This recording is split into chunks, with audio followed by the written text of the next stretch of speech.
Doktoresha, cila është mosha që lejohet një ndërhyrje e tillë? Ka një limit të sipër?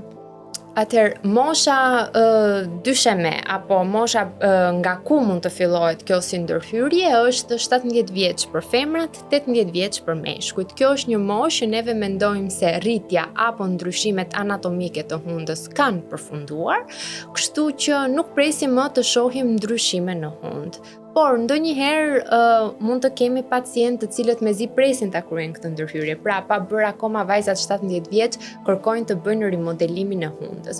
Në këtë rast, neve kemi disa ekzaminime, gjatë të cilave shikojmë nëse procesi i rritjes ka mbaruar apo jo te ky pacient, dhe në rast se procesi i rritjes tek një vajzë ka mbaruar që në moshën 16 vjeç e disa muaj, mund të kryhet dhe në atë moshë. Kurse një limit të sipër nuk është se ka, pra teorikisht mund të kryhet në çdo moshë, por duhet pasur parasysh që elasticiteti i lëkurës, ligamentet të cilat mbajnë të shtrënguara kartilagot e hundës, nuk janë njësoj, si në moshën 70 vjeçare apo 60 vjeçare, si në një moshë 20 vjeçare.